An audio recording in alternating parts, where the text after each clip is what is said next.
and welcome to the Victorious Living Solutions podcast. I'm your host, Dr. Nikeya Young, and welcome to season 8 of the Victorious Living Solutions podcast. We are titling the theme of this season, The Simple Life. And y'all, the guest that I hyped up so much a few episodes ago is here in the virtual studio today. We have Miss Joy, and I don't want to pronounce your last name wrong. Is it DeShazer or DeShazer? DeShazer. DeShazer. Okay. DeShazer. DeShazer. Joy DeShazer is in the virtual studio with us today. Welcome, Joy. All right. So I'm trying to think of what to title this episode. And the title that is coming to me is Finances Made Simple. Finances Made Simple. So we're talking about the simple life.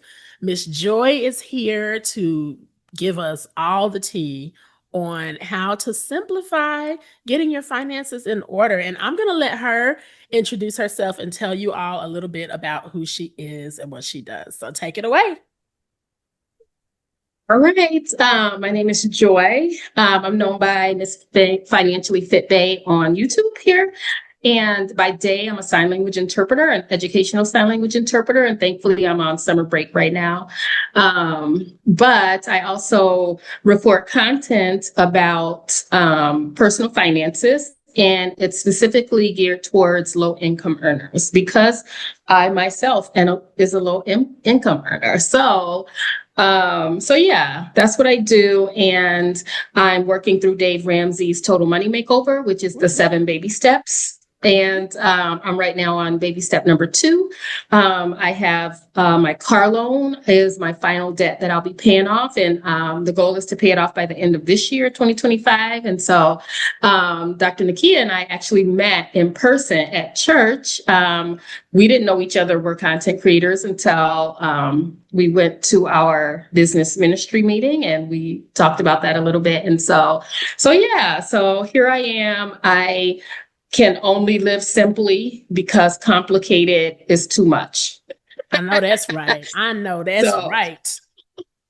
Yay. Okay. So y'all, what you're going to do right now, not right now, but if it's possible to do that without you clicking off of this episode, as soon as you can do it, I want you to go and find Miss Financially Fit Bay on YouTube and smash that subscribe button. Just smash it. Follow her on everything she does. Her vlogs are so encouraging. And I've had financial experts on this show before. I've had Dr. Constance Mason on here before. She's an amazing expert on finances. I've talked finances with different people, but your take on finances and the way you approach it is so down to earth. It's so anybody can get something from it in the sense that I don't know about you, but me, myself personally, I have listened to finance people and talking about, investing and doing different things, really good nuggets of things that you can do to improve your finances. And just been like, this is really good information. I cannot wait to use this when I got some money to invest. Right. Right.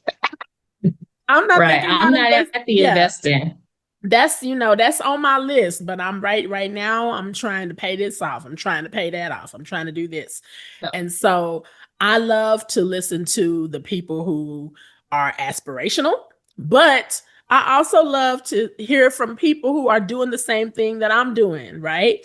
And I figure you all are the same way over here at Victorious Living Solutions. And when I found out that Joy was a Dave Ramsey girl, I'm like, yes, my husband and I have been following him, reading his books, doing the baby steps. I can't tell y'all how many times we've had to repeat certain baby steps, but we've been following the baby steps. We do the envelope system, all that stuff for years. And I love it. So I was like, yes, I got to have her on, especially now. Yeah. Because what is our economy even doing right now? That part. What is it even doing? Like, if I just every 2 weeks when it's time to go to the grocery store, it's just like, are y'all so for real right now?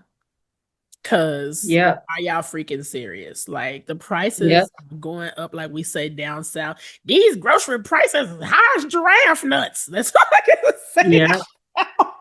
Yeah. Like, what is happening? And it's not just grocery prices, it's gas prices, Yeah. it's everything. And it's It's going to everything. continue. It's everything. So that's going to be my first question is Hmm. we just going to get right into it. Um, Okay. just doing the budget. How do you stay Hmm. encouraged? Because it's just getting the budget started and getting on it and staying on it and being like, yay, I made a Yeah. budget. I stuck to it. Yay, me. And then Yeah. out of nowhere, it's like, oh, the amount I allocated for that is not enough anymore. Yeah. So, how do you stay Well, encouraged when that happens? it depends on what it is, right? Okay. Like my food budget, I have full control over that. And so our family situations are different, right? Because Mhm. I'm single. And so Yes. really I'm only buying for myself. So if I have to live on ramen noodles and peanut butter and jelly, I can do it. Right. But Yes. like if you have a family to feed, it's not that simple, right? But I Mm-mm. had to think about like when we were growing up, and like a lot of things I didn't think about until I started budgeting and I started doing things. I do a lot of things like the way my mom do it now, right? She Mhm. always had a grocery list when she go to the store. And you don't get what's not on that grocery list. You know, my mom was one of them. We gonna go in the store and don't ask me for nothing when we get in there. You know, That like part. we're not adding extra stuff. You know, so her and my dad, whenever they did grocery shopping, they always had a list. And so my mom, like thinking back to growing up, you know, we had the SpaghettiOs, we had Mhm. like you didn't buy more than one box of cold cereal. You just bought one box. We not gonna have two boxes of cereal open, you know, things like that. And it's like, but my family was we grew up on one income. My dad worked. And Mhm. so my mom took care of the household. And so therefore she was the one that like got the grocery money and been like, this is what I mean. We went from store to store to store to store doing those price comparisons. And I Mm. hated that so much. And I Wow. was like, Mom, like just go to one store. And then they started doing like where if it's a lower price at another store, then they'll honor that price at this store, which was nice. But I get why she was doing that, right? So I think kind of that was kind of ingrained. Although I thought when I grow up, I'm not going to live like that. But Mm. at the end of the day, it's like I have to celebrate like small wins. And I was at rock bottom. It was February 2024 and I was borrowing money. I was 48 years old and Mm. borrowing money from my brother just to make it to my next payday. And I was like, I am too grown and too old for this. You know what I mean? Mm. So for Yeah. me, budgeting meant freedom. It didn't mean like I didn't care if I couldn't buy the latest thing, have the latest clothes, all that stuff. It was about freedom and not being beholden to other people because I don't have enough money to get between paycheck to paycheck. You know what I mean? And so Absolutely. for me, like now, I did start Dave Ramsey's Total Money Makeover, and baby step Mhm. number one is to save $1,000. Yes. So he says save $1,000 fast, right? Mhm. Because I think part of it is he don't want you to get unmotivated while you're trying to save, and then two is that if something come up, you have that emergency, that starter emergency fund, which is that $1,000. You know what I mean? Yes. And so I was good for months. I was good. Like I started the journey in March of last year and I decided I was never going to borrow money again. Mhm. And so from March to December, I was good. Then I started spending, you know, we go through the baby steps a couple times. I did baby step number one a couple times, Yeah. but I am able to stay focused because I have goals in mind, you know. So Yeah. even when if I spend outside of my budget, I definitely know I have to reel it back in because I have other goals in mind. So if you don't have a goal, like if you don't have anything that you're like budgeting, because some people do things because it's popular to do, it's the trendy thing to do in the moment or whatever. But if you don't Mhm. have a goal that you're reaching towards and small goals along the way, then you're not going to stick to it. Or I'm not going to, I can only speak for myself. I don't stick to things if I don't have like small wins, like even along the way to the big goal. So, Absolutely. Yes. I love that. There are some things that you experience as a kid that just kind of stick with you for different reasons. mhm, And it's always interesting to talk to people and kind of hear what their things are. Like, for example, me, I always grew up like, don't spend change. Is anybody else like Oh, that? Like, do not spend change until you absolutely have to. And okay. so, like, we would keep change in Folgers cans. We would just keep change. I always had Mm, like a ton of change in my room in like a piggy bank or something.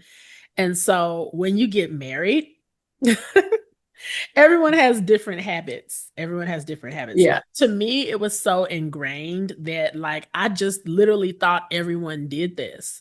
It was just like you break a dollar, just get that change and put it somewhere. Now don't get me wrong, like the change you get back from the grocery store like in your immediate wallet.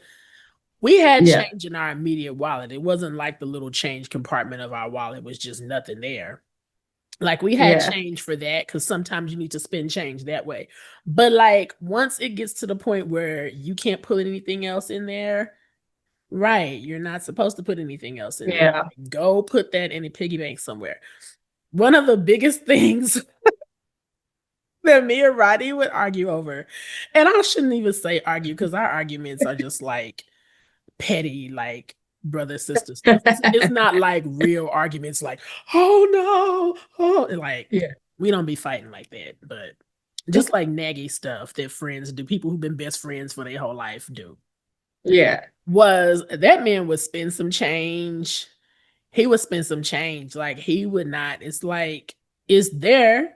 What is money, isn't it? Like, why wouldn't I spend it?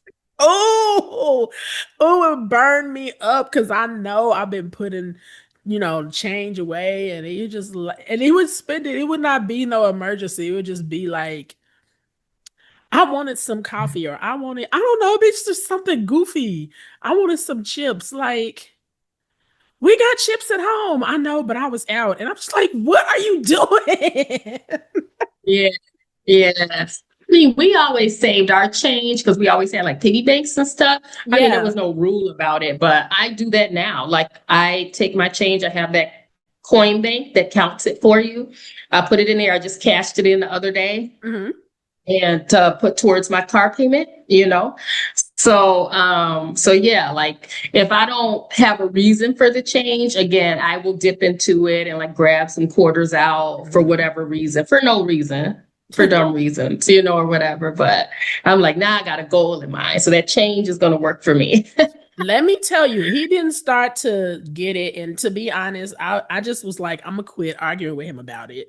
I'm just going to get the change and put it Yeah. somewhere. So I would hide it. I would Yeah. hide it all throughout the house. And it was like early on in our marriage, it was one of those times where I don't know what happened. Like a paycheck didn't come through on time. It was something goofy.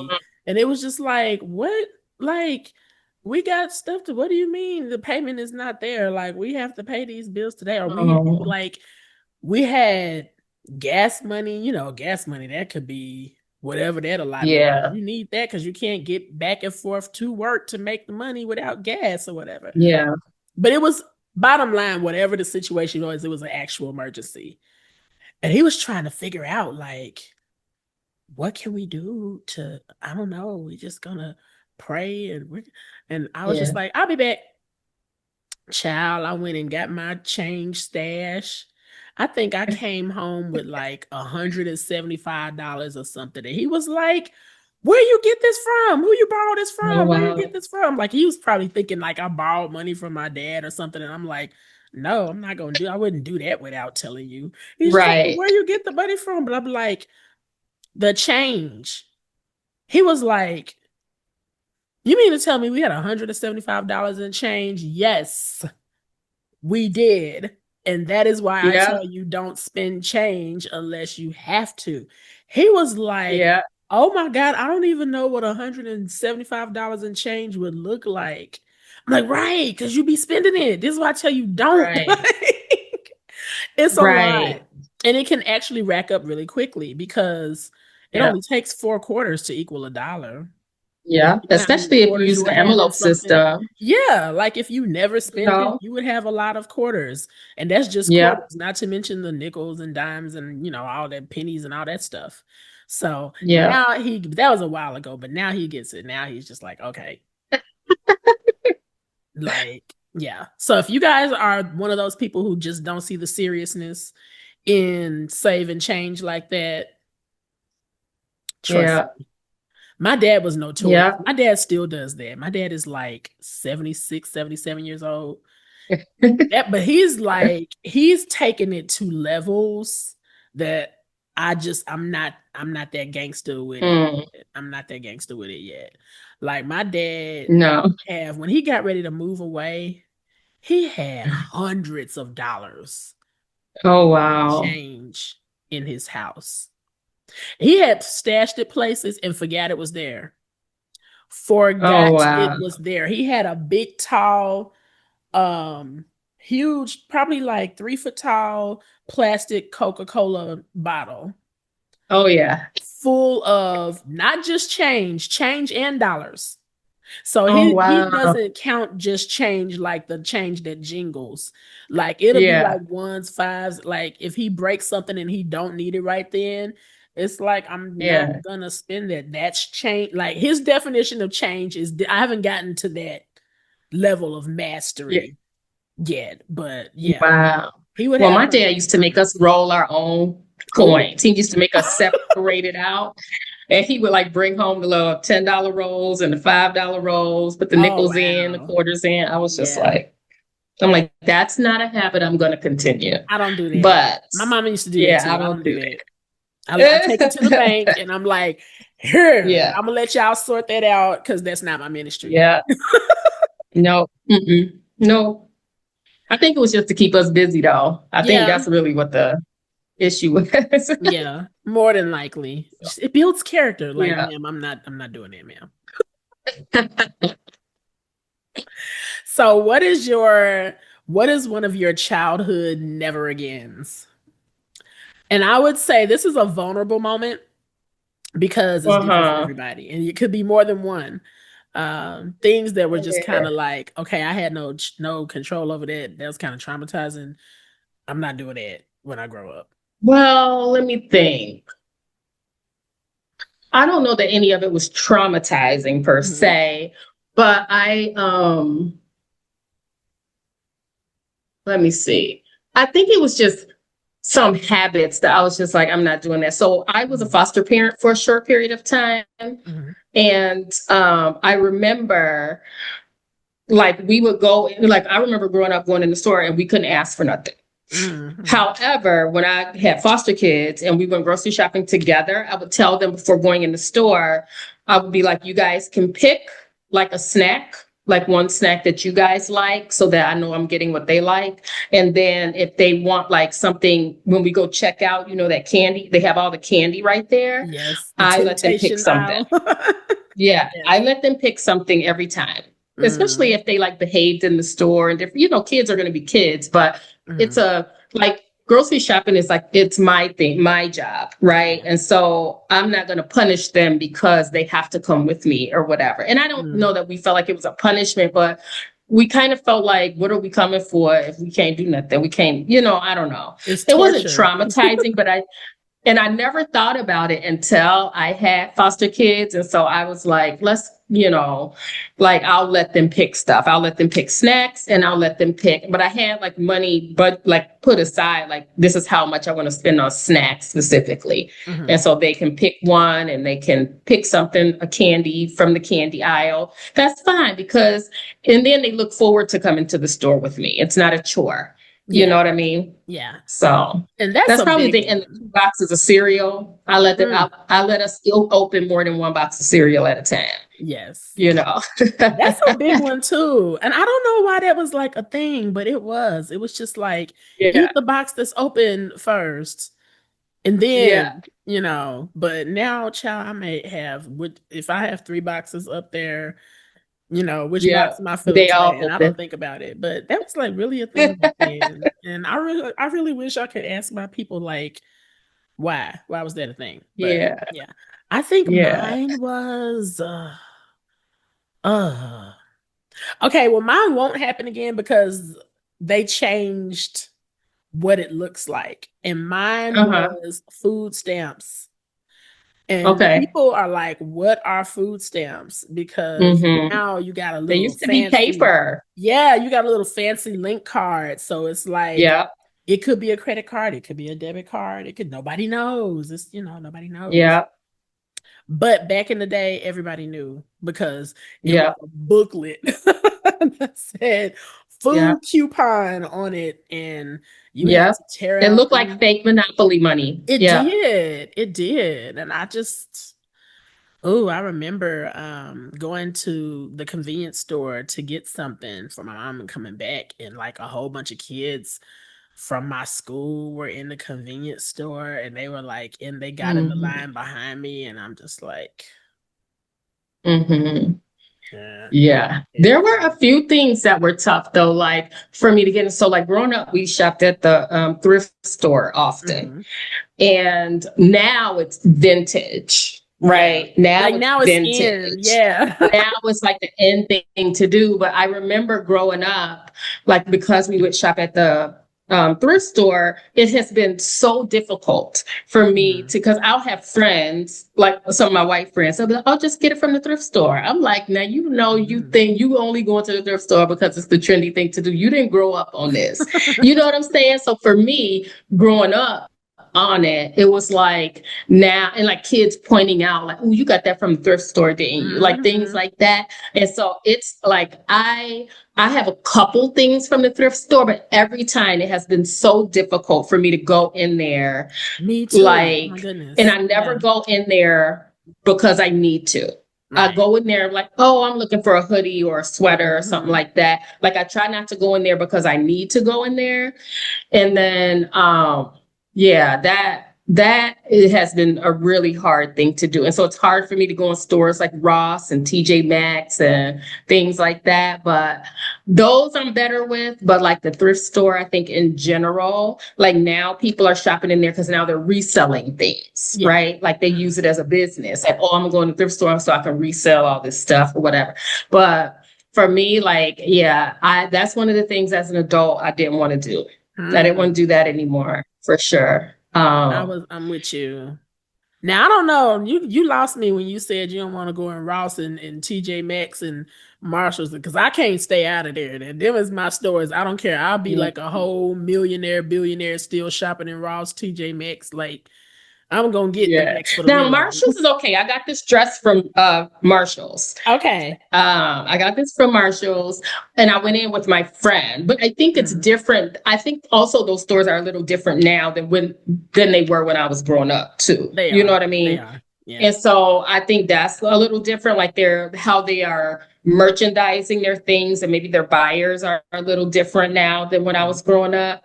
Because it was always packed in there like the thrift store. And I was just like, Yeah. you couldn't find something, or like the idea was that something was wrong with these clothes and that's why they're in there instead of it being like overstock, right? Because now it's overstock.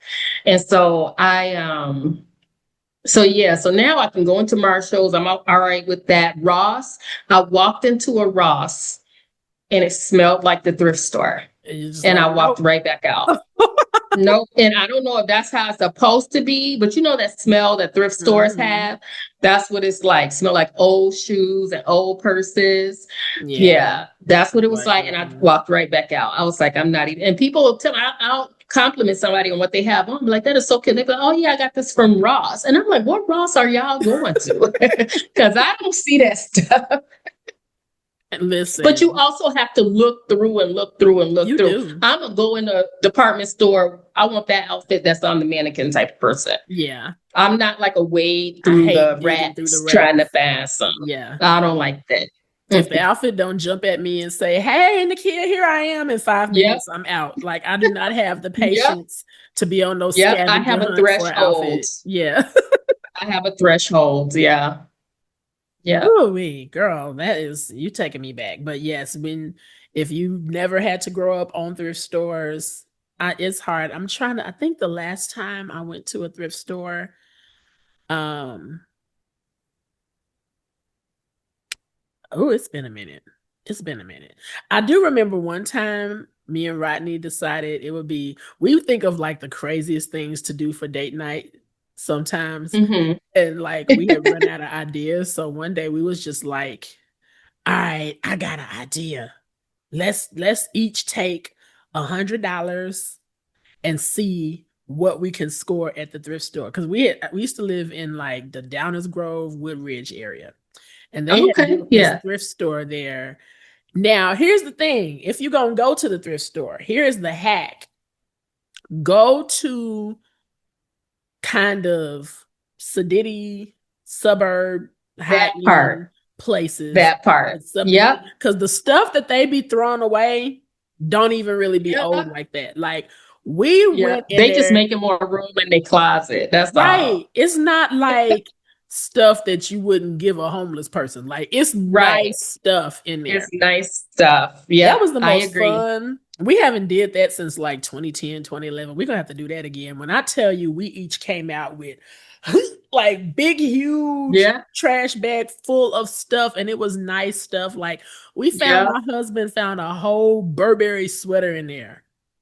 Oh, Real wow. Burberry sweater that still had the Yep. tags on it. I'm like, what? Like people get Wow. rid of stuff. Probably like, oh, this is so last season. I ain't getting like Yep. what? Yeah, that was Yep. fun. That was a lot of fun. But Yep. Yeah. I That's why I haven't go. I gone go on a to in haul like Lamont. that. You said In what? Lamont, Illinois, they got a good Yeah, one. they It's have a right great on one. State Street. Yep, Yeah, that's the one I go to. That's the last one I've been in. I was like, them the ones you go to. those are the ones. Those are the ones. Don't go to Yeah. the ones with Pookie and Ray Ray and them. Like, No, go to no. the suburbs. Go to like if the neighborhood that you pull up to the thrift store in, you probably like these people look like they got first world problems. That's the thrift shop you go That's the in. one you go to. That's the one you go in. All right, girl. Absolutely. Let's switch gears a little bit. Let's go back to Dave Ramsey because you're gonna help some Okay. people out. Which Okay. step has been the hardest baby step for you and why? Let me say, I think each baby step is hard in its own right. Okay. Right? I'm only on baby step 2, so I ain't made it too far. Hmm. However, so what I like about Dave Ramsey's system is that it takes you on a journey about how you use money, right? You learn a Yes. lot about yourself, Hmm. right? And so having the $1,000 saved up, because once I decided to do the plan, the first step was baby step number 1. And I think I saved it up in like 3 months. Hmm. I saved it up in 3 months. And for me, that's fast. I never saved $1,000 on purpose ever. Yeah. Never. Like I might have had it in there from like a tax refund or something, but I never saved it. I always Got it. spent it because to me it's extra money. You know what I mean? Yeah. So for me to have $1,000 sitting in an account and not using it, that Mm. was difficult for me. It was difficult for me to reframe what was actually an emergency. Right. And so I've done baby step number 1 several times Yeah. because I'm not actually using it for an emergency. Oh, I want this thing, so let me dip into this because then I can just put it back later. You know what I mean? And so Yeah. the not dipping into the emergency funds, that's the part I think was really hard for baby step number 1 because you start to figure out that's not an emergency. I don't really need that. I am going to get paid tomorrow. I don't need to dip into my emergency fund to do that thing. You That understand what I part. mean? Yeah. Or I can just say no to the thing. I Hmm. can say no and nothing's going to change. Yep. I can say no because I already don't have it. Nothing's going to change if I say no to that thing. So that was like really, and like now I'm like, I forget I have it in there. I'm like, Yeah. oh, I got it. Then I don't know it until I like check my account. And I'm like, oh yeah, I got my emergency fund or whatever. But Mhm. just leaving it there was hard. And then baby step number 2, because I was on such a high from baby step number 1 of saving that $1,000, like, yeah, like I feel like I could do anything after I saved that first $1,000. So then baby step number 2, because bills, you could be paying bills for years, right? You could be paying Yeah. off debt for years. Like this is not a get rich quick scheme At by all. any stretch of the No. imagination. And so there came a time, like, so part of the baby steps, like the pre-step, like step 0, is that you have to bring all of your debts current, right? So if I was a couple months behind on my credit card payment, I needed to bring that current. You do all that before you even do step number one, because you can't really save money like if you already owing people money from before, right? Yeah. So one of the things that I did was I got current on my student loan. Mm-hmm. And that was something I thought in my head. I'm like, as long as criminals are getting free education, I ain't never paying that student loan. That was my thought process. You know what I mean?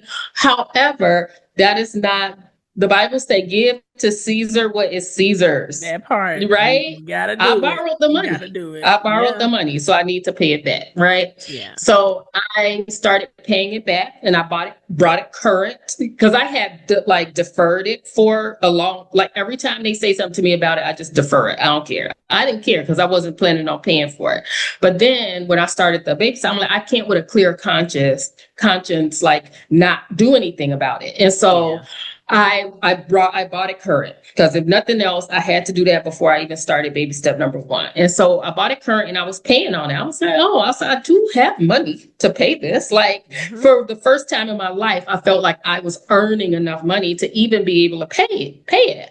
Like I think my I don't know how much it was somewhere between $200 and $400 was like my monthly payment or something like that. Yeah. And so, but for the first time I was like, oh, I actually make enough money to be paying on this monthly. Like I can actually, because you had to make a budget. And so I'm like, wait, I do have this amount of money left over if I'm really just budgeting like for my expenses. And so I paid it current and I was paying on it. And then that's when Biden, what he do, canceled. And I don't know how I was on the list to have it, forgiven or whatever. I never applied for it or anything like that. I thought it was a fake email. I thought it was fake. And I've gone in there several times just to see if it really was true. And it was like, yep, you owe nothing. Your student loan balance is zero, whatever. Wow. And I was like, but I feel like that would have never happened. I don't feel like if I wasn't paying on it, right? Yeah. If I wasn't paying on it. So at the beginning of baby step number 2, there's a lot of momentum because a lot of good things start happening. Man, my accounts are current. Ain't nobody calling me saying you late on this, you late on that. I ain't getting no messages about being late. And that felt good. You know what I mean? Because I was like an overdraft queen, right? Like I was... Listen, like you would have thought I grew up with no parents telling me nothing. And that was not the case, but I just wanted what I wanted when I wanted it, and I just had to stop living that way. And so I was able to like have like all this momentum in the beginning, but now that I've gotten stable, now it gets boring. Yeah. Now it's like, okay, now I'm just paying month to month. Okay, I got the $1,000 saved. And like my other bills, like my credit card, like they weren't thousands of dollars. They were like, okay, I can take my next paycheck and I can pay this $230 Capital One bill, right? Yeah. So it didn't really have to snowball because I could take care of those things in like one check. Got it. And so now that I'm at my car, I just have my car left. Then it got boring. Because it's like, okay, because I wasn't really paying monthly on my credit card bill. So I was like, whatever, if I have extra money, I'll put towards it. But then I start thinking, why am I putting my extra money? Because I didn't see like an end in sight. Like I didn't give myself a goal of when I wanted to have it paid off. That's why I have to have goals. Because if I don't set something, be like, oh, I want to pay my car off by the end of this year. If I see extra money, I'll just spend it. You know what I mean? And so I have to like assign it to something. And so I have to assign the extra money to my car note. So I think each baby step was going to come like with its own series of facing you with who you are. You know what I mean? That is very true. Yeah. So, I mean, I'm only on baby step number 2. And I'm sure once I'm done with baby step number 3, or when I start baby step number 3, saving that 6 months of expenses, I'm going to find something difficult about that too. You know what I mean? Yeah. I might get married and be like, oh, well, I want a fancy wedding, so I'm going to just use my emergency fund. You never know what's going to come up. You know what I mean? And so I don't know what to expect for baby step number 3. So, but I am learning that each step, it's like going to come with its own series of like hardship. You know what I mean? You mentioned you might want a fancy wedding dress and you get married or fancy wedding and stuff. Let me just tell you, if I and I'm saying this as somebody who's been married for 16 years, Uh-huh. 16 and a half years at this point. If I knew now, I mean, if I knew then what I know now, first of all, we would have just eloped. We would have just Yeah. eloped and came back and said, we're going to have a nice reception with family and friends and Yeah. just been done with it. Because honestly, I feel like a lot of our expectations for Mm-hmm. weddings come from watching Disney movies and Mm-hmm. Cinderella, and you just want that moment where you get to be the belle of the ball and all that is Mm-hmm. nice, but it's so much, and then it's over so fast. It's like Mm-hmm. all this planning that goes into it, and then you blink and it's like, dang, this Yeah. it's over already. It's Yeah. already time to leave. Like we spent we were very, very frugal with how much we spent Mm-hmm. on our wedding. I'm talking about the whole process from my dress to the venue to the locations, limo, honeymoon. I think our all in cost was literally $5,000. And people are like, what? Like people who Oh, came to wow. our wedding are like, what? How? Like God was just supernaturally showing us amazing deals, where to find stuff. Our reception was in some huge castle, and it was an Wow. all-inclusive castle that was a family-owned business. They have no commercials. I think they're still in business now. It's called Royalty West Banquets in the suburbs somewhere, Oh, the, wow. the, the west suburbs somewhere in Chicago. I can't even remember the name of the suburb, child. But anywho, family Mm-hmm. owned business. And so it was all inclusive in that their cost of the reception there, and it's real old cathedral looking castle. So you don't really have to do a whole lot of decorating to it, but it was like certain Mm-hmm. tablecloths and little backs they would put on the chairs was included in their price. They also had a limo company. So limo service, like from the church to the Oh, place, wow. that was included.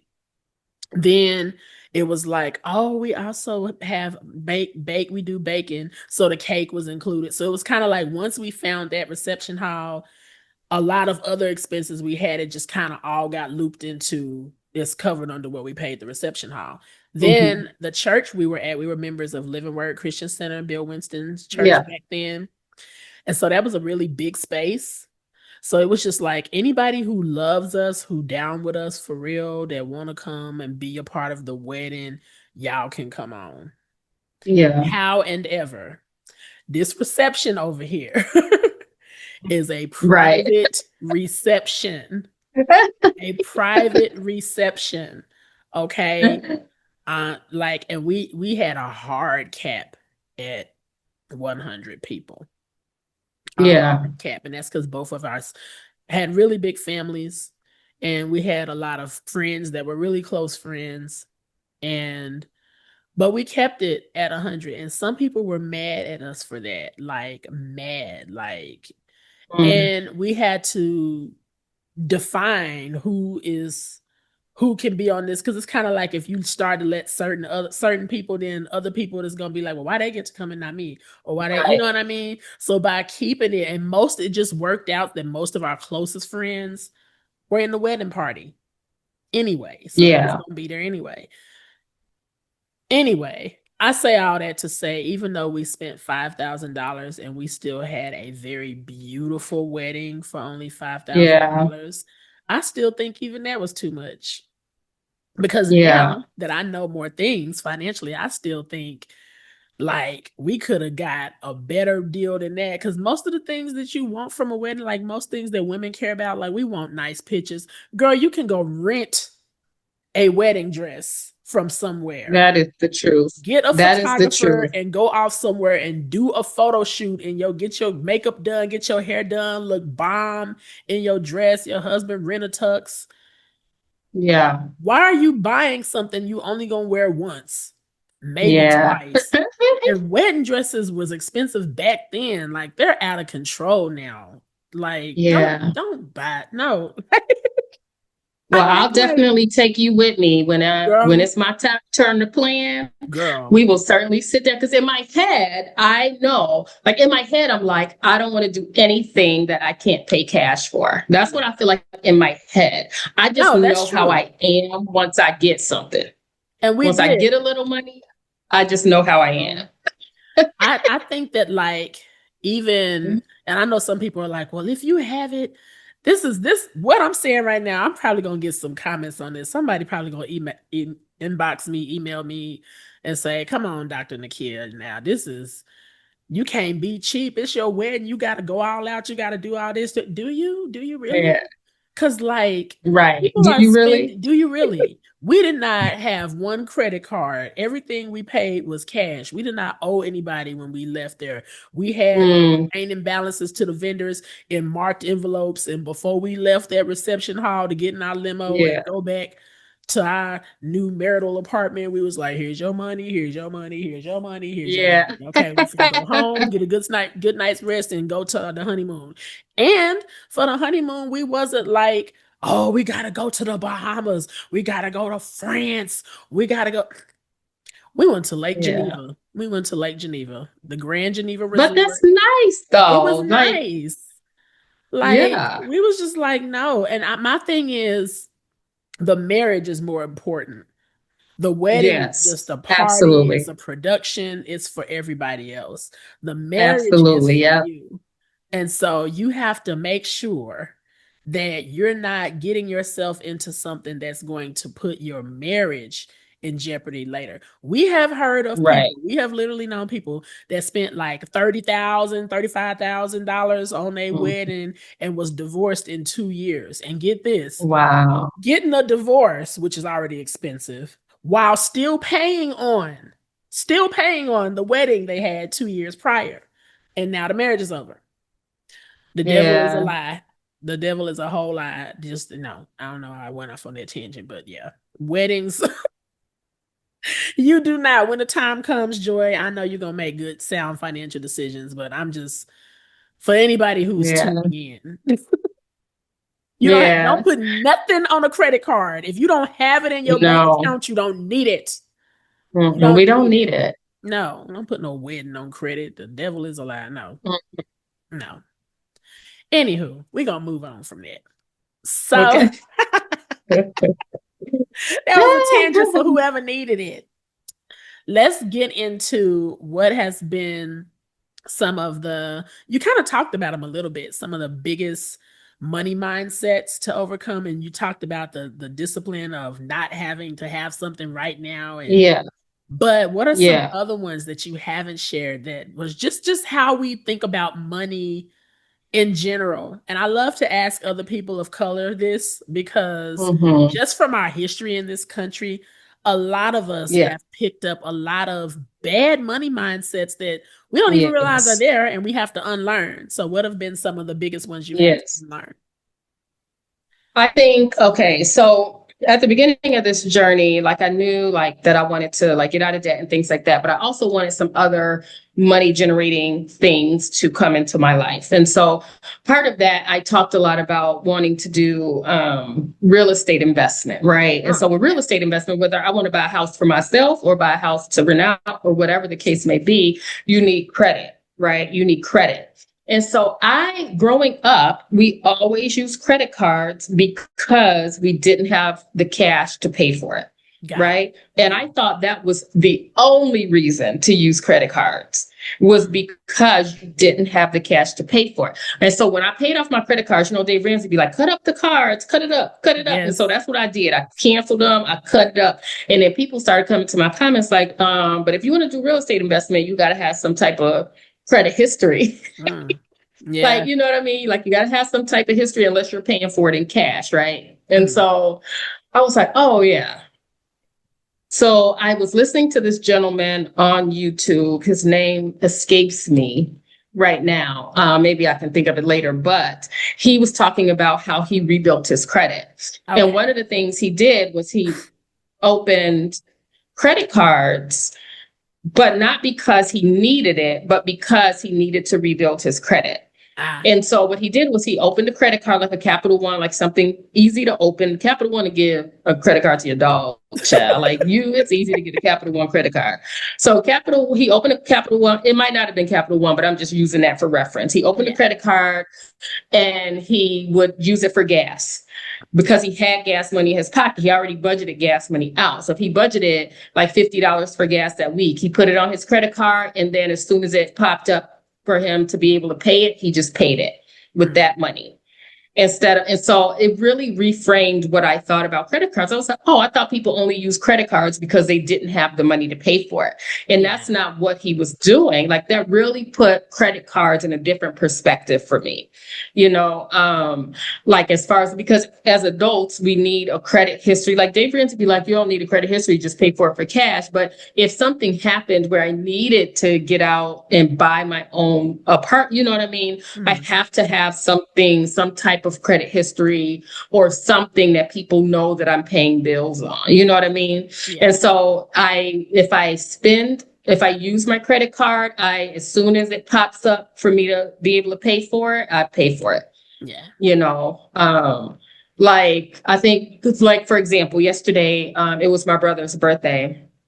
His birthday was 2 days ago, but we celebrated at my mom's yesterday. And so I went to Portillo's to buy him a chocolate birthday cake. But if you go Yes. through the drive-through, you can only pay a credit card in the drive-through because, or a card, a debit card, credit card, whatever, in the drive-through because they don't want to have those people carrying cash on them like they used Yeah. to before. And so I went through the drive-through. I was like, oh, I gotta, use my card. So I used my credit card instead because I know I can just come home today. Like whenever it pops up with my balance or whatever owed, I can just pay it off. Okay. So I'll do little things like that. It's not like, oh, I need this whole outfit or whatever because I'm going on a date. I need this outfit or whatever. No, no, I got enough friends. We in the same size range. I can borrow clothes. That I part. don't need to buy nothing. I don't need to buy nothing. Like things like that. So it has to be like, I'm not buying this because I don't have the money for it. I'm buying it so that I just keep my credit like history so I can just show that I'm paying things on time, in Yeah. addition to like my card note and stuff like that. So that was something that I really had to reframe my brain around. What else? I don't know. Nothing comes to me at the moment. That was the biggest one for me, I Yeah. think. I think mine was, that's a good one. I think mine was just expanding what's possible. Expanding what's Mm, possible. mm, And the reason I say that is because where I grew up in the projects in a government housing project, there was not a mm. lot that was possible. You know, it Yeah. was it was a very limited um resources were limited. They just were. You Mm-hmm. know, my mom raised me as a single mom. She had lupus, so she was on dialysis multiple days a Mm-hmm. week, in and out of hospitals. Because of that, she could not work. And even if she wanted to get something part time, it was like this catch 22 because with the government, if you make over a certain amount of money, Yeah. then they'll take away your benefit. So it was just a mess. So basically, we were just she got a social security check and she got food stamps, government assistance, and Mm-hmm. that was just kind of that. But I also had a very conflicted childhood because imagine that's your everyday life, and Yeah. then every summer you go to stay with your dad for the summer, but he lives in a really like nice middle class neighborhood, and everything Mm. he has is nice. Like your Yeah. brain is just kind of like, okay, this is a double life, you know? Yeah. Um, in just certain things you couldn't have. I was telling somebody else about this on another episode. I can't remember which one. But having nice things in the neighborhood I lived in. So, my mom, she would always have me looking cute. Always, always. If Mm-hmm. it came from Kmart, Walmart, Yeah. thrift store, it didn't matter. Like she always had my fresh bow in my hair. I was always adorable. She always had me G'd up. But it was not anything name brand. And I used to get Mhm. talked about really bad at school for not having Jerbo and Carl Kanai and like Yeah. all those Yeah. brands that was in and like, oh, what kind of gym shoes is that? Oh, she got on Pro Yeah. Wings. I just dated Yeah. myself. These kids do not know what Pro Wings are. No, they don't, but we knew. We knew what We they was. knew. We knew that them fake Adidas that have 4 stripes instead Yeah. of 3. Yeah. Yeah. We Or the knew. Nike sign that had two swoops instead of just one. Yes, ma'am. And I just, oh, like I didn't like that. I just certain things were just outside of my realm of possibility. Yeah. Well, if I just halfway mentioned some shoes like that I wanted to my dad, he would just be like, "Oh, well, how much are they? Let's go get the shoes." And it was such like a Mm. happy change up. I'm like, for real? We're gonna go get the shoes for real? Like, yeah, let's go get the shoes. His mind was not thinking that.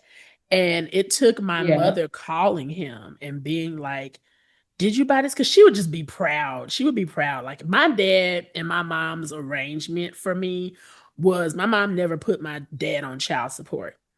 She never had to. Like if Mm. I needed Yeah. something, he was just like, yeah, just send me the list of the stuff she needs. And I got Mm. it. Don't worry about it. But her Nice. being proud sometimes just because, you know, of them getting a divorce and just, it just, I ain't gonna put all their business out there, but sometimes she just be like, I don't want to ask him for nothing. Mm. Like, well, you're not bothering him. He said if you need something, just ask. If he can help Yeah. you with it, he'll help. I don't want to help. I'm like, well, I'm asking. She had to call him and tell him to stop buying me nice shoes because kids in my neighborhood were getting jumped for their shoes. Kids in my neighborhood were getting Oh. shot for their shoes. Like they were Hmm. getting shot over starter jackets. Like I it was remember that. real. It was I real remember. in the 90s. And he was just Yep. like, I oh, remember. okay. He didn't understand that until she had to just be like, I know she wants this stuff.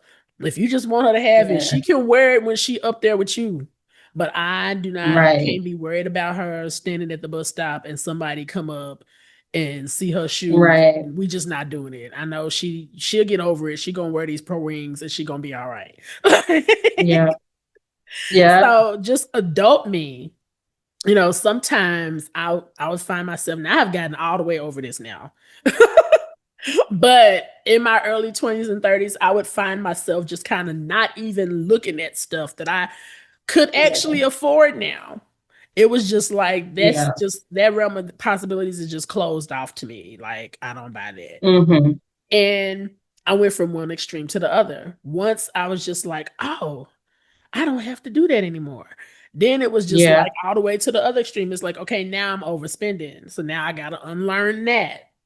And so Yeah. I've unlearned that. Now I would say, um, I don't really have any that hold me back now. But one Hmm. that I see that holds us back as the body of Christ that I really want people to get over is this idea that God doesn't want Christians to be wealthy. Oh my I gosh. really want us to just collectively unlearn that. Yeah. And the reason I say that is because you can't be trying to be successful in business. You can't be trying to getting out of debt is the bare minimum. Is literally the bare minimum. Right.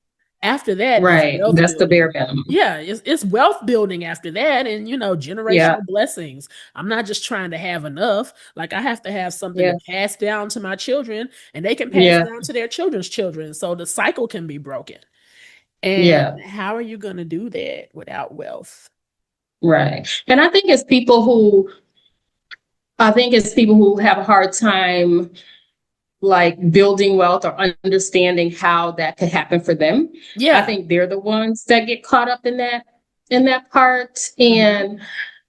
And I mean, if they could just admit that, like our Black and brown brothers and sisters, Mhm. we grew up culturally. Yeah. There were just certain money ideas that are ingrained in us because that's what we saw. And why would we want to serve a poor God?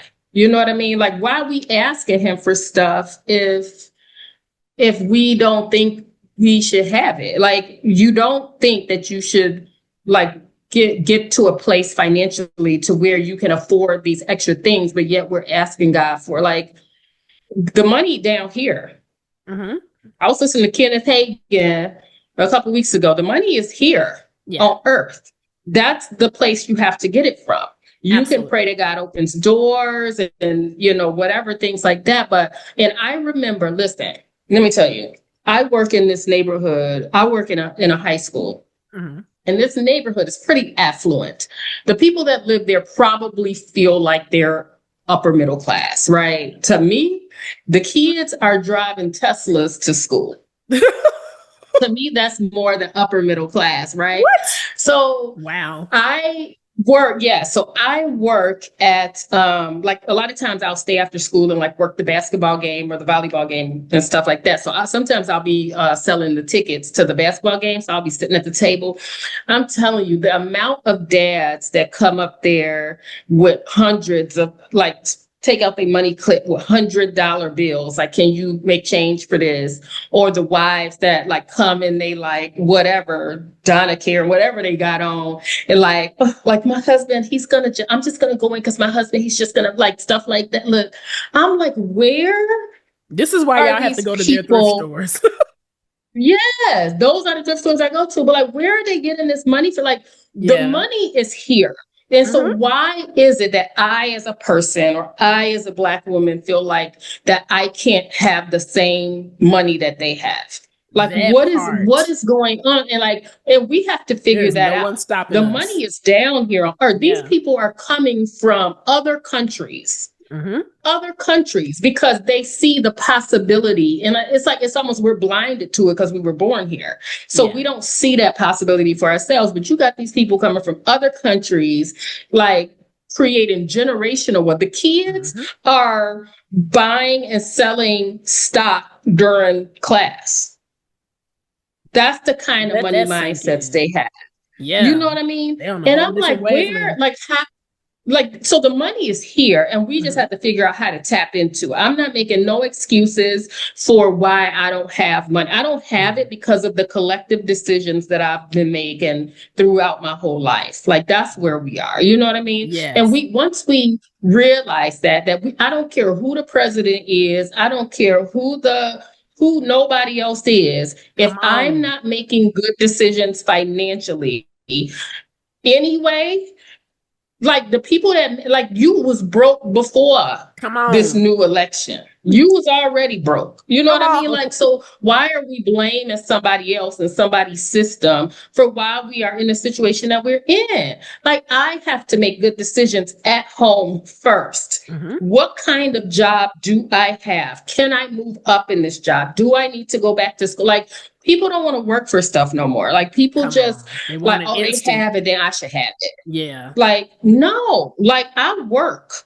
I went back to school and I still am low income, but I'm not trying to stay there. You know what I mean? So I like talking to people and knowing their history. Like, how did you get into this? Like, how did you decide to start that business? How did you whatever? You know what I mean? Like, even Mr. Kevin Leary, who does the business ministry, he's amazing. His company is like making boxes or something. It's something this big. It's something so minute, but he made a whole company, and companies and people in other countries are buying this thing that he has to sell. You know what I mean? Yeah. So it's not like, oh, I'm just passionate about this thing that I don't actually know what he sells, but it's something to me. I remember hearing about it and thinking cardboard boxes. That's what I remember thinking. Yeah. I don't know what he actually sells or what his business actually does, but I remember thinking it's such a thing, but everybody needs it. You know what I mean?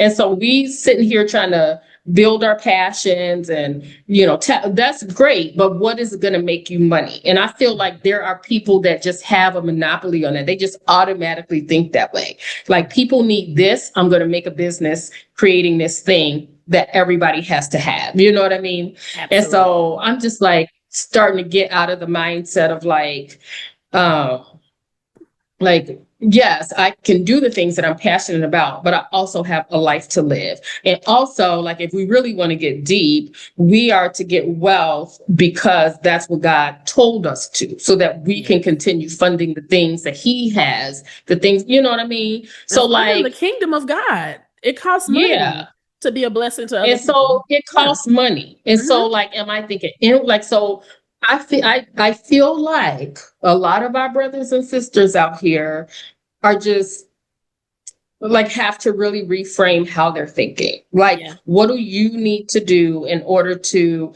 start making more money today or next week than you made yesterday? You Absolutely. know, and that's on you. That's a you decision. That's not anybody else's decision. It's Hmm. nobody else's decision. And I think we need to start thinking in that manner instead of like, it's all this, it's everybody else's fault. It's everybody else's fault. We came from slavery. It's everybody. Well, my mama didn't march on Washington with Dr. King just so I can still keep blaming the white folks for where I am in life. You know what I mean? Come Like, on. that's not like we've come too far to keep doing that. And so, That like, if part. we take an account of ourselves, like, I'm single because of the choices I made. I am making the money I make because of the choices I like. Whatever we do, it hinges on the choices we've made in life. You know what I mean? And so Absolutely. I just think that if we can start becoming like, and so one of the things like on my channel, like, I don't know if I say this on my channel or whatever, but I want to become the kind of person that like, I want to become the kind of person who like people can relate to for sure, but also I like be the change. I want to be the change, right? Yes. That I want to see. So I'm going to start with me, right? Michael Jackson You're even said doing it, it. right? Yes, you are doing it. That is why I wanted everybody to And go so, follow your channel because you are definitely doing it. So, well, girl, thank you. And it's really one foot in front of the other. And it's not yeah. easy. I have to wake up making choices every day. I Mhm. have to wake up and make choices every day. And it's not easy. I have to decide I'm not going to shop on Amazon. It is Amazon Prime Days happening right now. It is. I'm I not think today is the buying any. last I day can't of even. it. Yeah. Yes, but Hmm. I'm not even gonna get on the. I'm not even gonna Google Amazon. I'm not gonna do. I ain't gonna click the app. The app is gone. I'm not even. I can't. You know what I mean? But it's like, but I Yeah. have to make that choice. Hmm. And it's like, I think we can show up well, but it's really what decisions are we making behind the scenes that's gonna, really determine like where we go in life. Because I don't care what somebody's marriage look like, I don't care what nobody look like, I don't care what nothing looks like. There's always something going on behind the scenes that nobody else knows about. You know what I mean? And so, Literally and I always. had to, and I had to learn that. I had to Yeah. learn that. Like, and so I don't care what somebody presents or whatever. At the end of the day, it's going to be the sum total like of the decisions that you make yourself. And so I really try to live that. Like, that's why I vlog. It's like I'm telling you, I changed my mind so much on things that I want to do. I know people be like, but didn't you say, didn't you? Yep. Yep. Because guess what? We all do that. We And all you're do that. We single. all This say is we're the going to do season of something. your life where you're supposed to do that. This Like, this is the season yeah. where I can get away with it a little bit more. You can. And I'm telling you, enjoy You know? that. Enjoy Yeah. that. Like, I miss those days. Girl, I'm sitting here looking at you in your apartment and I'm just like, oh, I remember when I had my apartment and I was single. I absolutely, now, y'all, don't get me wrong. I love being a married woman. I For love sure. being a mommy and it has its place. But I feel like it's some single people watching us right now. And a lot of times, singles can get lost in the shuffle in churches For sure. Oh yeah. because the goal is so get married, get married, get married, get married. Yes. But Yeah. a lot of the reason why, if not the reason why, I feel so many marriages are ending in divorce is because people just hurried up and got married before they even knew who the heck they were. And then they got married and Yep. they figured out who they were, while they were married, and they just woke up one day and looked at the person next to them like, ugh, Yeah. like we're Yeah. not compatible no more. Like, I wanted you at one point because I was this kind of person at one point, but now Yeah. I've grown. Now I've elevated. Now, it's a Yeah. mismatch, and that's not biblical Yeah. grounds for divorce. So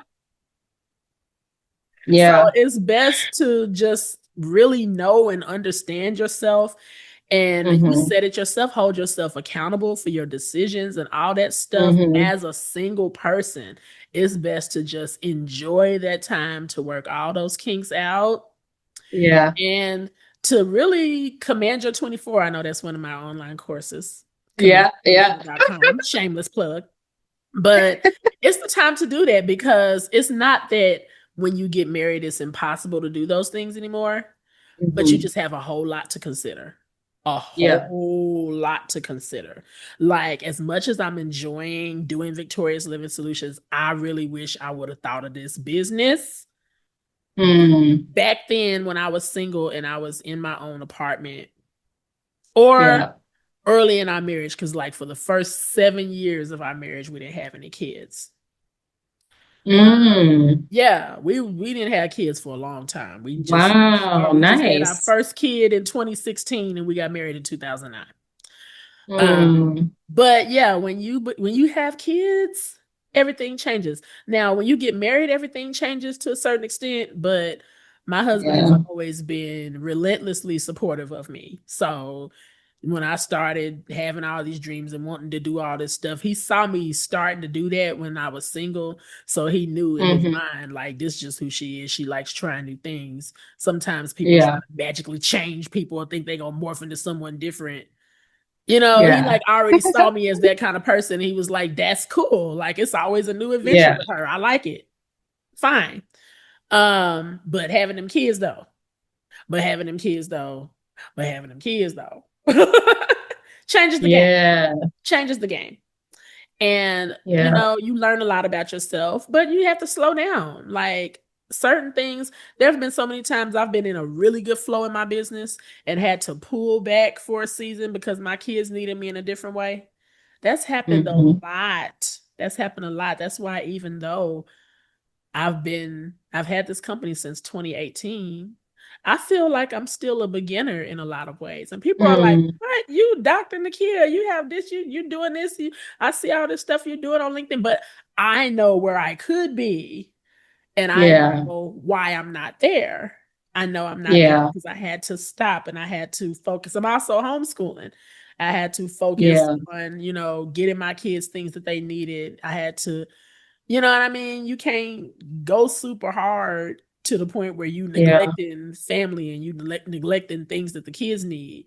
So I'm just saying this to encourage you. You doing all the right things. You're doing all the right things. And to encourage our singles watching. And that's why, a lot of times, a lot of people who give financial advice are fellow married people like myself.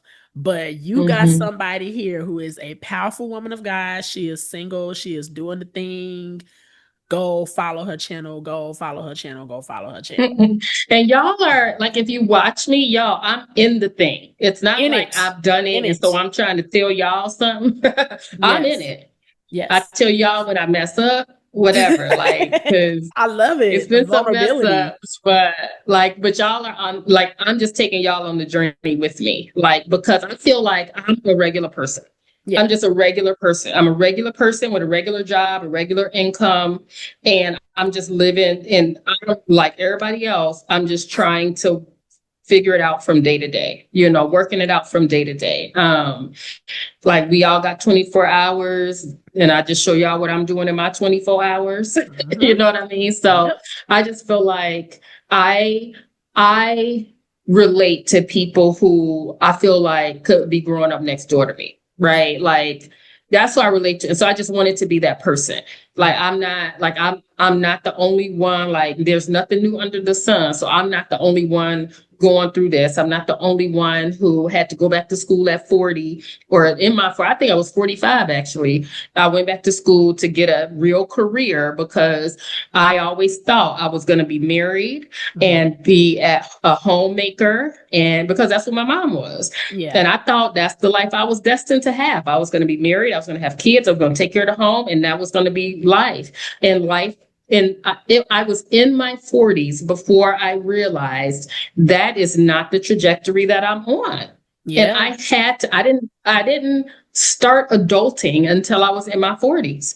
I was like, I can't keep living like this, like waiting to be married, thinking that's going to change. You never know. You know what I mean? Yeah. You never know, like, what something's going to be. And so I'm like, I have to grow up and start taking care of myself, you know? Mhm.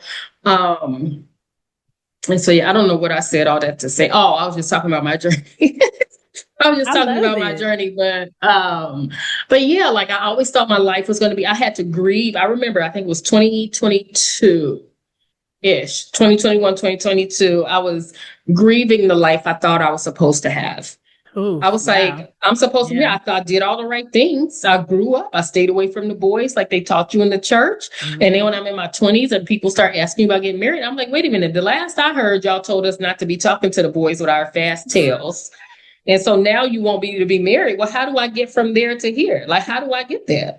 You know what I mean? Like, I'm Yeah. telling you, it's all a mess. And so I was just, it took me a while to like, okay, this is where I am in life. Yeah. This is where it is. And some of those mindsets are still hard to like put aside, like the be waiting to be found, all that stuff. Rodney gonna Yeah. cut all this out, I'm sure. But all that waiting to be found that they Yes. teaching the Christian ladies to be. But then you got somebody saying you got to put yourself out there. Well, how am I putting myself out there? Not being chased and not chasing him or what, all this Mhm. stuff. It's so much stuff. And like you said, like, yes, because our church specifically is real deep about Yeah. family and the men like taking care of their households and things like that. And as a single person, it's easy to feel left out of that scenario. Like, where do we fit in?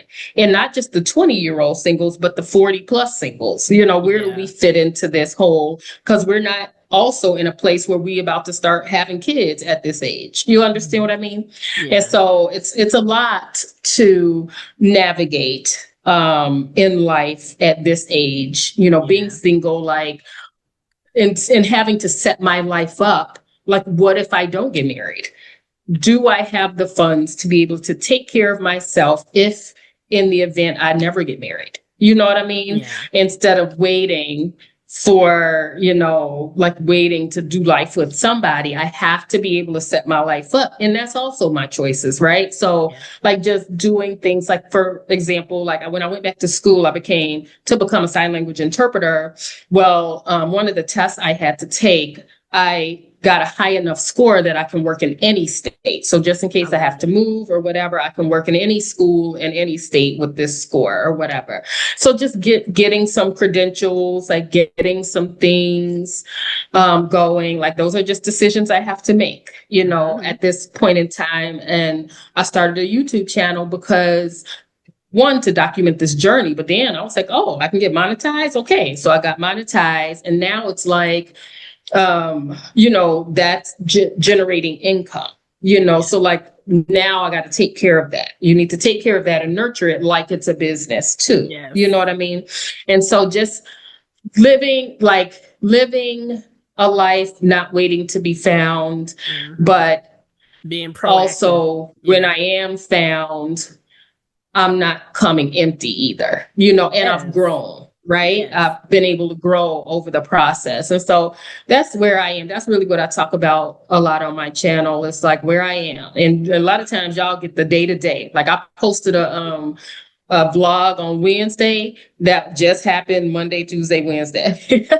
Like, y'all are really, like, y'all are living it real time with me. So And I just love it FYI. because I already know just from what I know of you and just the awesome woman of God you are. When God blesses you, it's gonna be so like that people are gonna be like, how did that happen overnight?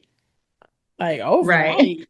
overnight. And that's why I love that you have this whole journey documented, because I'm telling you right now, you've been so faithful. God is getting ready to blow your mind, and people going to be like, this Joy girl came out of nowhere. And we're going to be like, no, she didn't. No, she did not. Go back and watch all of her videos. Well, how did she get? Go back and watch the videos. Yeah. So, yeah. Yeah, I'm looking forward to it for sure because I will document it as well for sure. Now, let me ask you this. We got to wrap up, but I got to ask you Okay. this. Are you going to write a book about this? Because I think there's some books in there somewhere. It could be just me. I don't know. But I'm just wondering if you ever thought about doing that. Like some kind of how-to book or creating financial journals or something, So products around. interestingly enough, I so my last video, my last like how-to video, which Uh-huh. was the how to budget and not feel broke or something, how to budget on a low Okay. income but not feel broke. Yeah. So for that video, I actually shared on LinkedIn my notes Yeah. for that, Okay. like the notes that I made. And so in for like a hair of a second, I thought like, oh, I can make this an ebook or Mm, something like that. yeah. So I don't know. I don't know. Mm. I think I you don't should think know. about that, because I'm looking at your channel and I'm looking at the amount of viewership and subscribers that you have. And I strongly feel that if you put out some books or some materials or some products for your faithful following, that could be another stream of income for you. I'm just saying, maybe it's Yes. something for you to ask Yes. Pastor James Ward about on Sunday. Like, I'm just saying him because our pastor is amazing. Shout out to Pastor James Ward and Pastor Sharon, Yeah. Insight Church. But, to Yeah. see, like, I want to do a book, like, how do you get started? And that could be something for the church, because I'm sure there's a lot of other people that want to write books and are looking for how to get into Yeah. it. I don't know, but I think you could. Yeah. I think you could do it. A lot of people are self-publishing. So even if you don't have True. a deal with a publisher, a major publisher, you can self-publish. But I think your people will hold you down and you will be a best-selling author very quickly. That's just me thinking out loud. I don't know. I just feel Yeah. We'll like the Holy see. We'll Spirit told see. me to tell you that. And We'll yeah, see. I definitely like things that are super succinct, like the Total Money Makeover, how you just do this. That's what yes. I like. Because Uh-huh. to me, that's super simple, super easy to follow. Like if I could have something like, if I could put out something like that, like something for people like me, for Yep. people who don't know where to start. Like you don't know where to start. And I'm You're not trying to overthinking reinvent the it. wheel either. Yeah. Yeah. Yeah. So like, listen, I'm always plugging Dave Ramsey or whatever, because it's super simple. And so I just know how I am. And I know like sometimes people can get caught up like, oh, Dave Ramsey, he don't know like what we've been through and what whatever. But the It principles that he's works. talking about will literally The work for principles. anyone. Yes. Yeah. It's the same thing. And maybe you need to hear it differently. Maybe you Mm-hmm. need it to be broken down even simpler. You know what I mean? Because I think when people start the baby steps, like until you like read the book or you're in Financial Peace University, you don't even know the step before that. That's get everything current. So Yeah. people like look at the baby steps and they're, oh, this don't work. I heard a girl on a podcast, pretty popular podcast. I really enjoy her podcast. She said Dave Ramsey's program don't work for black people or something like that. And so I'm like, Why? well, for What this was her black girl is reason? working.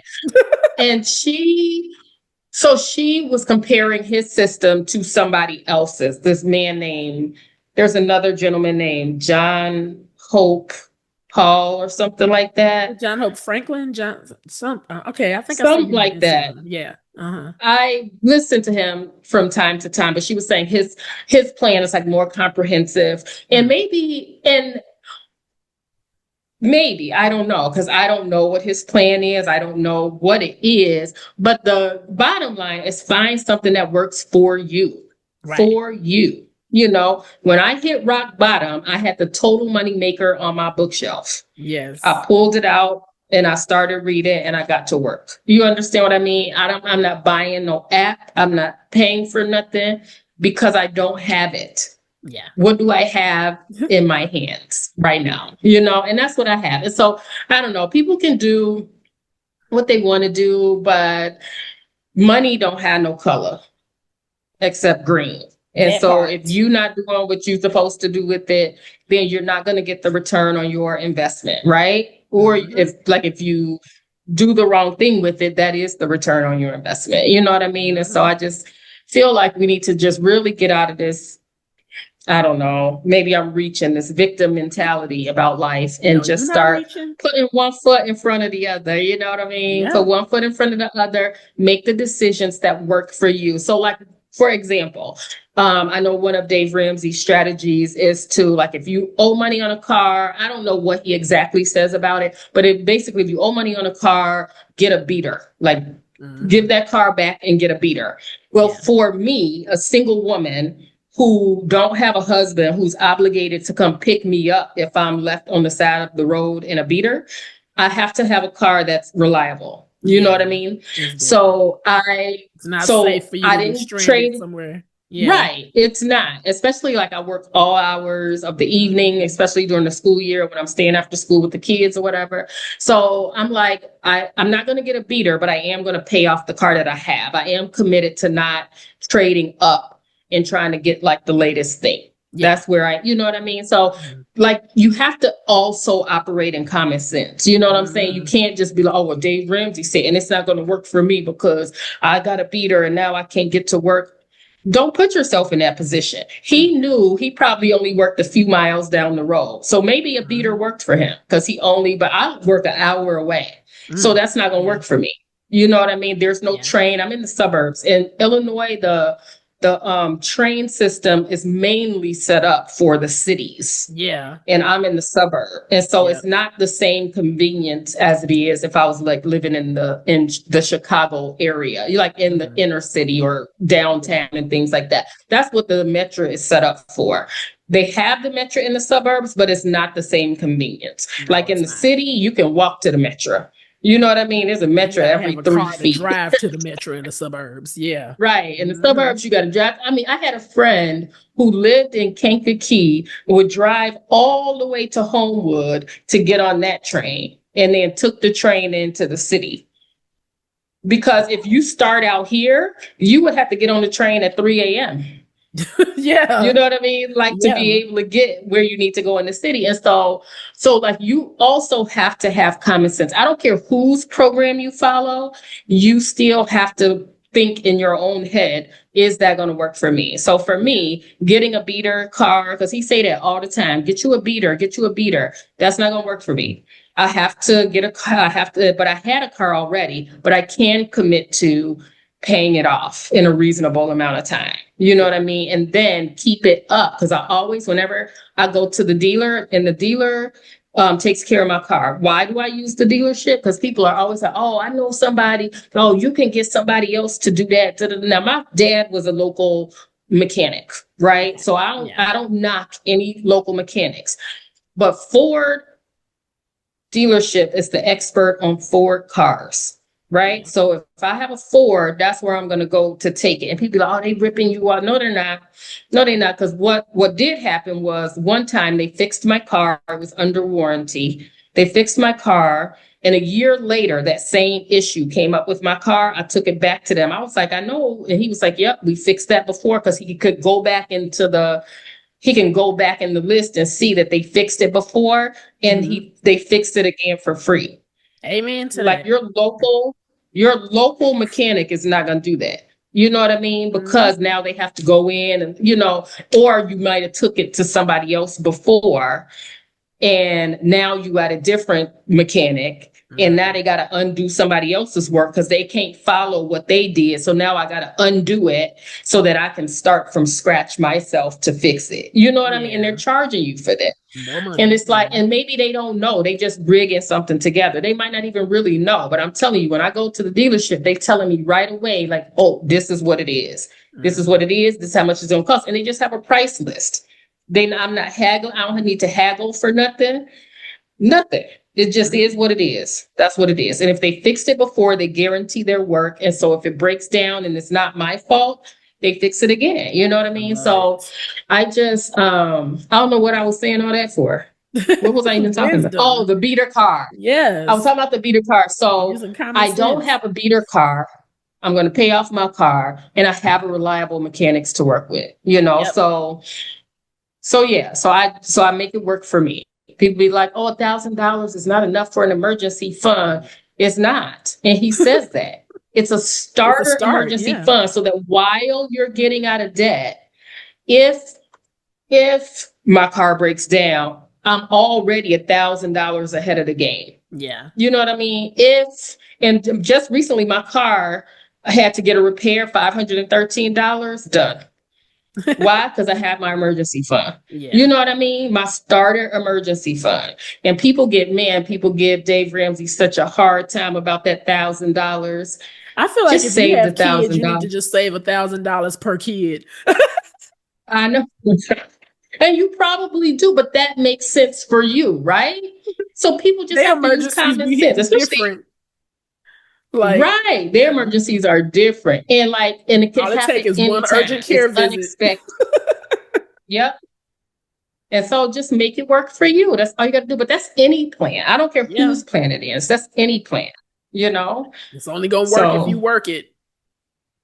yep, it So will work like any diet. It's going to work if you work it. If you do it, you'll see the results, period. I love it, girl. Oh my goodness. Y'all, I could talk to her all day, but we be done just forget y'all even here and just be talking.